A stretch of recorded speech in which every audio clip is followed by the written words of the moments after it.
Hello, dear friends.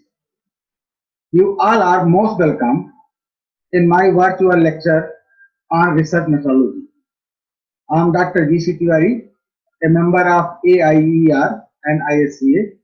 Today, we are going to study scales of measurement.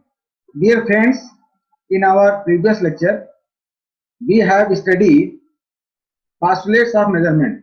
As we know, measurement is the process of assigning numerals to the attribute of objects according to some rules. There are at least 4 different ways of assigning numerals to the attribute of the objects. Based upon these 4 ways, there are 4 different labels of measurement for researchers. These 4 scales of measurement are nominal or classificatory scales of measurement, second, ordinal scale of measurement, third, ratio scale of measurement, and fourth is interval or equal interval scale of measurement.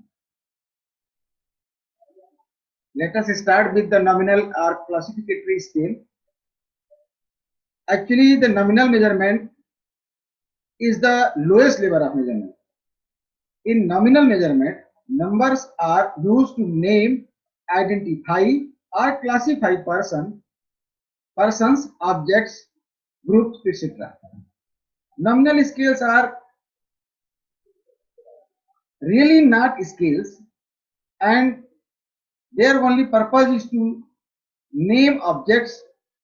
For example, a sample of person being studied may be classified as their religion, namely as Hindu, Muslim, Sikh, or the same sample may be also classified on the basis of sex, male or female, rural or urban, variables also, political party affiliation, etc. All these classifications would be example of nominal measurement. Classification of persons into clinical groups also constitutes the nominal measurement.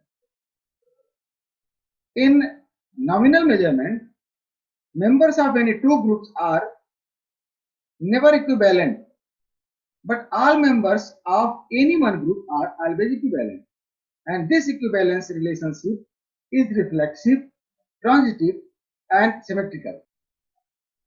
In case of nominal measurement, admissible statistical operations in nominal scale of measurement are counting or frequency, percentage, proportion, mode, and coefficient of contingency.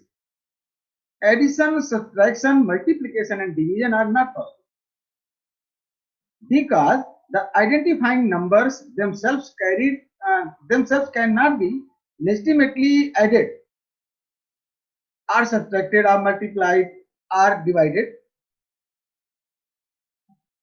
The drawback of nominal measurement is that it is most elementary and simple. Because of these characteristics, some experts are of the view that the nominal measurement is not a measurement of at all.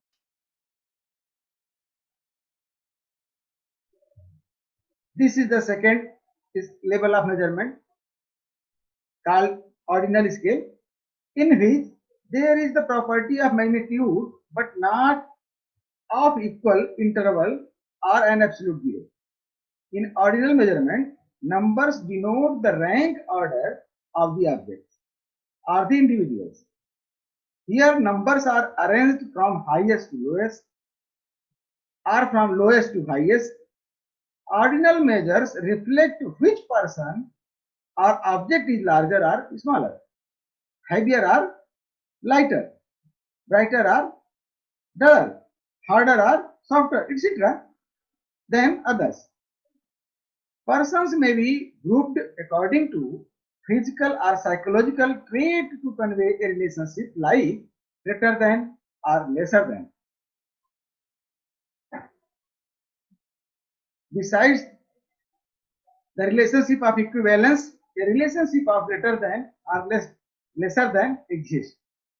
The relationship of greater than is usually irreflexive, transitive, and asymmetrical.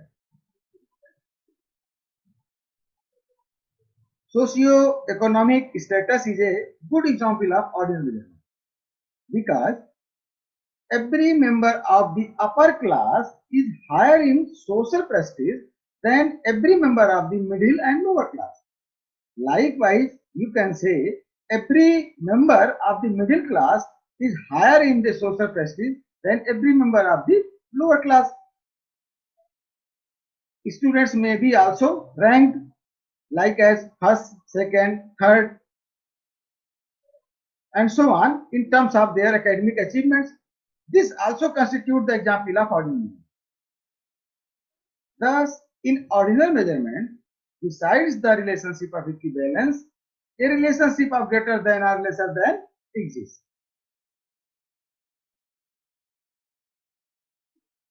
The permissible statistical operations in ordinal measurement are percentile, median, rank correlation coefficient, and all those statistical operations which are permissible for nominal measurement. The demerits of ordinal scale of measurement, actually the drawback of ordinal measurement is that ordinal measures are not absolute quantities, nor do they convey that the distance between the different rank values is equal. This is because ordinal measurements are not equal interval measurement, nor do they incorporate absolute 0 point. Let us have an example. The sample of a test of maths score such as 50, 40, 25 and 17 of students A, B, C and D respectively. You can say in this slide, student A secured 50 marks and stand at first rank, and similarly B, C and D, you can see the difference between scores of student A to the score of student B is 10. 50 minus 40, that is 10. And the difference between score of student B to the score of student C is 15. Thus, both these differences are equally spaced in terms of the rank. Here you can see both these differences are equally spaced in terms of rank, but in scores they are not at same rank, same position, with same difference. That is why in ordinal measurement from equally spaced rank values, it is difficult to infer that the underlying trait will also be equally spaced. The second demerit of ordinal scale of measurement is no way to ascertain whether a person has any of the characteristics being measured. This is the third level of measurement and includes all the characteristics of nominal and ordinal scale of measurement. The unique feature of interval measurement is that numerically equal distances on the scale indicates equal distances in the properties of the object being measured. In other words, you can say here the unit of measurement is constant and equal. This is the reason why interval measurement is also referred to as equal interval measurement. Since the numbers are after equal intervals, they can legitimately be added and subtracted from each other. For example, suppose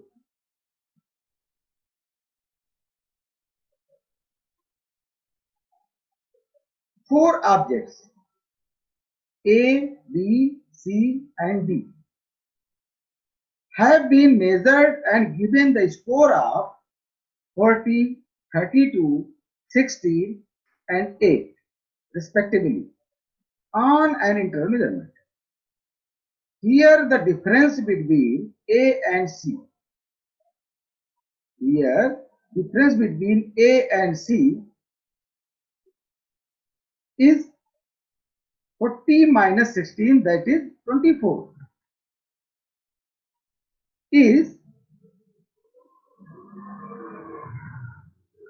equal to the difference between score of object B and score of object D, that is 32 minus 8 equal to 24. Interpreting the same in still another way, it can be said that the interval between A and B is equal to 40 minus 32 equal to 8, and the interval between C and D is equal to 16 minus 8 equal to 8. These intervals can be added together. 40 minus 32 in a bracket plus 16 minus 8 in second bracket, and it means 8 plus 8, that is 16, that is equal to 16. Thus on an interval measurement, the intervals or distances can be added. Not the quantities or amount can be added. Only intervals or distances can be added. Therefore, in an interval scale, the difference between the numbers on the scale reflect difference in magnitude. However, the ratio of magnitudes are meaningless. Although it is true that the interval can be added, it does not mean that the process of additivity can be carried out in the absolute sense. The process of additivity of intervals or distances on an interval measurement has only a limited value, because in such a measurement 0 point is not true but rather arbitrary. 0 point here does not tell the real absence of the property being measured. It is selected only for some convenience in the measurement. Suppose, for an example, that the two values on an interval measurement are 5 and 8. This one is 5 and second is number is 8. Second value is 8. Obviously, these two values means that 5 and 8 points above the arbitrary 0. From arbitrary 0. And when adding these two values, we get 8 plus 5 equal to 13 at arbitrary 0, which means that we have a total quantity that is 13 points above the arbitrary 0. Above the arbitrary 0, the addition of these two values is 13. If the same meaning is to be conveyed for this, now suppose for the time being that this arbitrary 0 is itself 3 points above the real 0. Suppose for the time being that the arbitrary 0 is itself 3 points above the real 0 point. Then in that case, the value 5 should be 5 plus 3. And the value 8 should be 8 plus 3. It means 5 plus 3 equal to 8, 8 plus 3 equal to 11. Now, if the same meaning, adding 8 plus 11, we got 19 at real 0. Thus, the process of additivity on the interval measurement cannot be carried out in the absolute sense of the term.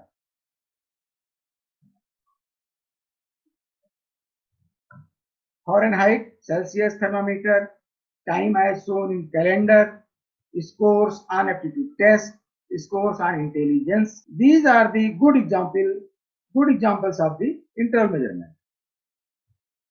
If a person secures a score of 0, let us have another example, as if a person secures a score of 0 on any numerical aptitude test, it does not mean that he has no knowledge of numerical operation.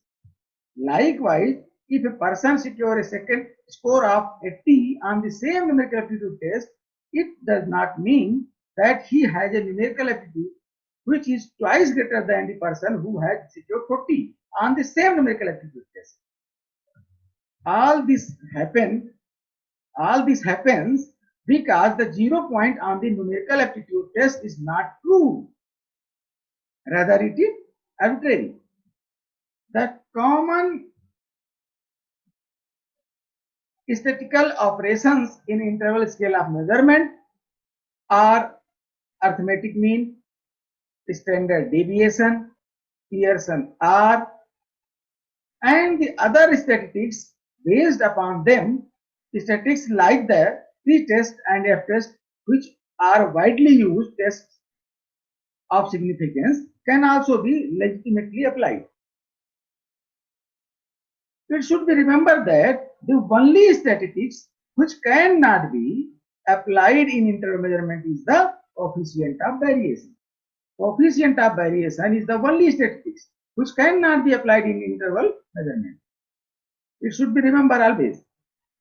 The reason is that the coefficient of variation is a sort of ratio of standard deviation to the arithmetic mean. Standard deviation is fixed deviation on the measurement scale because it is not affected by any shift of the 0 point.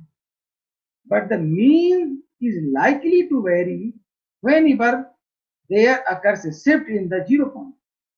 When the mean is affected, the coefficient of variation will also be affected. As such, it is advisable not to calculate the coefficient of variation from interval measurement. It is highest level of measurement and has all properties of nominal, ordinal, and interval scale plus an absolute or true 0 point. The unique feature of the ratio scale is that the ratio of any two numbers is independent of the unit of measurement, and therefore it can be meaningfully be equated. For example, 15 ratio to 30 is equal to 1:2. In ratio measurement, all the 9 postulates of measurement can be applied. Also, all statistical operations can be utilized. Coefficient of variation can also be utilized. To be more clear, a student must know the distinction between the interval scale and the ratio scale. In ratio scale, the 0 point is true. However, in the interval scale, the 0 point is arbitrary. It should be remembered always. Ratio scale means 0 point is true. Interval scale means 0 point is arbitrary. It is obvious, therefore, that ratio scales are common among physical sciences rather than among social sciences.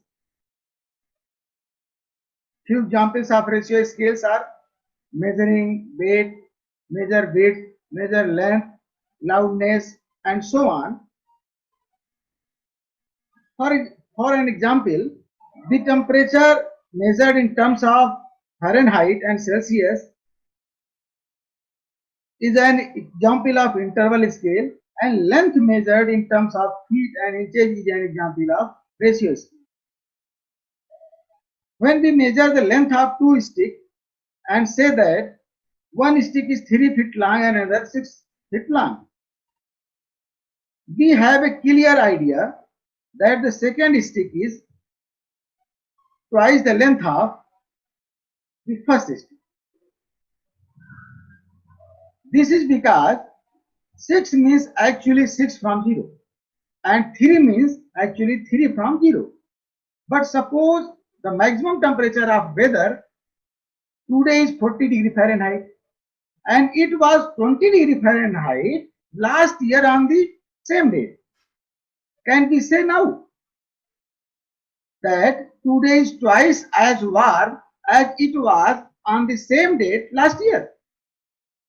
Obviously, the answer is no. Answer is no. Because why? Because 0 degree Fahrenheit does not reflect the complete absence of temperature. True, it means true 0 point. Complete absence of temperature means true 0 point in the Fahrenheit measurement. In this slide, you can see a table in which basic properties of scale of measurements are seen. Actually, in psychological, sociological, and educational researches, we frequently encountered interval measurement because most of the data obtained from measurement in these sciences are such that we assume an equal unit of measurement, an arbitrary 0 point. Therefore, the basic properties of all these four scales of measurement has been summarized in this table. This is very useful table. So, dear friends, this is all about of the four scales of the measurement. Thank you for listening me patiently. Thank you so much.